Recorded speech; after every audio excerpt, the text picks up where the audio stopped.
अस्सलाम वालेकुम रहमतुल्लाहि व बरकातुहू। मेरे मोहतरम भाई और दोस्तों, अपने भारत के कमज़ोर लोगों से गुजारिश यही है जो रोजी रोटी के लिए तरफ बतर भटकते हैं, परेशान हाल हैं तालीम तरबियत के लिए या अपने रोजी के लिए। तो बहुत ही ये अफसोस की बात है। अफसोस की बात इसलिए कि इतनी बड़े कंट्री में रहकर परेशान हैं हम। परेशान इसलिए है कि हमारे यहाँ कोई निज़ाम नहीं, कोई कानून नहीं, कोई तरीका नहीं है। इसलिए कि मुल्क के बागडोर अडानी अंबानी का हाथ में है, और उनके बाद अगर कोई पैसे वाला है तो जिनको आप फिल्म स्टार समझते हैं, स्टार क्या है? स्टार वो है, फिल्म स्टार चाहे वो स्टार देश के लिए वो है, देश की खिदमत करता है, उसको स्टार कहा जाएगा। फिल्म वो असली हीरो है, कमर हिलाने वाला हीरो नहीं है। लेकिन अफसोस की बात यही है कि हमारे मुल्क के लोग उसी को हीरो समझते हैं। ठीक है, अरे जो देश की हिफाजत करता है, देश की रक्षा करता है, देश में अमन अमान कायम करता है, चाहे कोई भी हो, वो असल हीरो है, वो कहलाने का हकदार है। लेकिन आज उल्टा हमारा मसला हो गया, हीरो को जीरो समझते हैं, जीरो को हीरो समझते हैं। ठीक है, तो देखिए मसला बहुत ही संगीन है मेरे मित्र।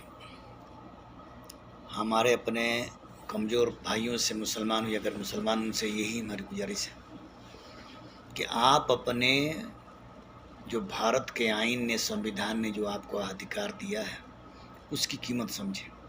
एक वोट से चपरासी एमएलए बन जाता है, एक वोट से चपरासी जो है ना एमपी बन जाता है, एक ही वोट से जो है ना वो प्राइम मिनिस्टर बन सकता है, वज़ीर आज़म बन सकता है, वज़ीर आला बन सकता है, मुख्यमंत्री बन सकता है। इसकी कीमत समझिए आप। जिसको आप खड़े करते हैं, गद्दे पर बैठाते हैं, वो मज़े लूट रहा है, राजा बन के घूम रहा है, और आप रोजी के लिए भटक रहे हैं। ये कितनी शर्म की बात है आपके लिए, हमारे लिए बताइए। यानी गलती हमारे में ये है कि हमको आदमी की पहचान नहीं है। अपने ही मुल्क में रह के लोगों को पहचान नहीं है, चोर उचक्के को बैठा देते हैं। कल जो साइकिल से, जिसके पास साइकिल नहीं था या जिसके पास साइकिल था, वो जो ना फॉर्च्यूनर और बोलेरो में घूमता है, सरकार की गाड़ी घूमता है, सरकार के आवास में, घर में रहता है। हम आपसे कि कब तक आप ऐसा रहेंगे मेरे भाई? कब तक ऐसा रहेंगे आप? क्या आपको समझ में नहीं आता? आपको अपना अपना अपना राजा भी चुनना नहीं आता? ये अधिकार दिया है आपको। जब आप अपना राजा नहीं चुन सकते तो कैसे लोगों के साथ इंसाफ कर सकते हैं, आप बताइए मेरे मोहतरम। ये बात लिख लें, जब तक गरीब नहीं खड़े होंगे तब तक मसला मुल्क का हल नहीं होगा। मुल्क सुपर पावर तभी बनेगा, किसी कहने से नहीं बन जाएगा, जब वहाँ के अवाम जो हो ना शिक्षित हो, रोजगार वाला हो। ठीक है, जब वो अपने मसले में परेशान रहेगा तो उसको मुल्क से क्या लेना है?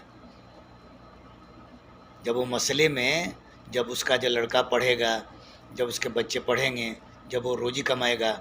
लेकिन हमारी सरकारें अपने अवाम को अनपढ़ और जो है ना बेरोजगार बना कर रखना चाहती है, क्योंकि ये अगर ये बड़ा हो जाएगा तो फिर हमको कुछ नहीं समझेगा। अगर इसको रोजी दे देंगे तो फिर हमको हमारे खिलाफ खड़ा हो जाएगा, तो फिर हमारी कुर्सी कैसे चलेगी? मसला ये ना है कि सरकार खुद नहीं चाहती है कि हमारे लोग शिक्षित हों और रोजगार पाएँ। क्यों? रोजगार पाएगा, रोजी की बहू फिर अपने बच्चे को अच्छा पढ़ाएगा। जाहिर बात है कि जिसके पास जितनी ज़्यादा कमाई होगी, ज़्यादा रोजी होगा, वो लंदन, अमेरिका, जापान पढ़ाएगा लड़के को, हाँ, जदीद नई जो है टेक्नोलॉजी पढ़ाएगा, डॉक्टर बनाएगा या इंजीनियर बनाएगा। फिर आगे जो है ना वही आदमी उसके जो आजकल सरकार चाहे उसके खिलाफ खड़ा होगा। तो ये भारत सरकार चाहेगी? नहीं, ये वही चाहेगा जिसको अपने मुल्क से प्यार होगा। मुल्क से प्यार कैसे होगा? अगर हम मर जाएंगे तो ये देश कौन चलाएगा? जब हमारा काबिल हमारा भाई रहेगा तब